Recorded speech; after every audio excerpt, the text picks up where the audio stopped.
Bağlam. Sansa seni gitmeli payım.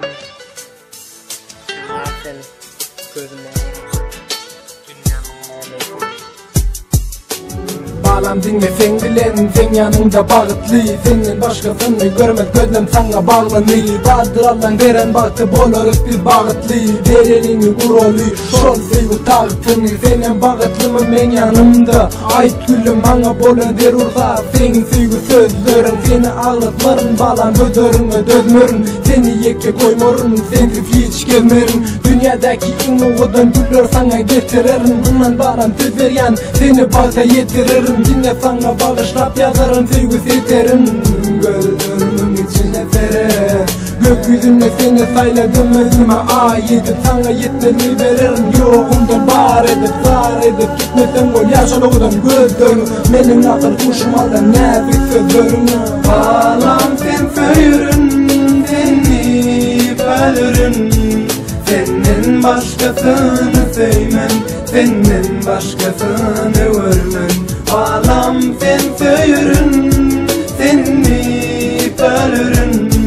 Senin başkasını sevmen, senin başkasını vurmen.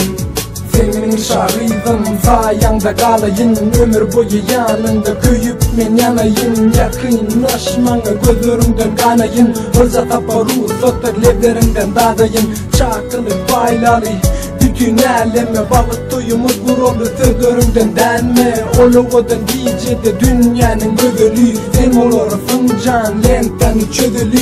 Elimden hikayedik parmağına takıp, senin kara gözlerime bakıp, yaşaylap seni söyleyen deyip, baktılını gör köz gelenini giyip.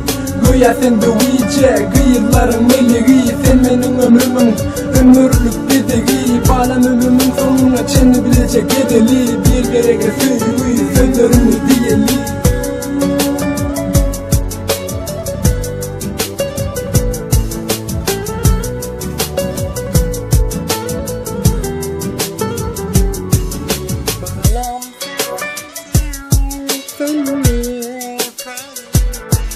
Senin başka sen, senin başka sen.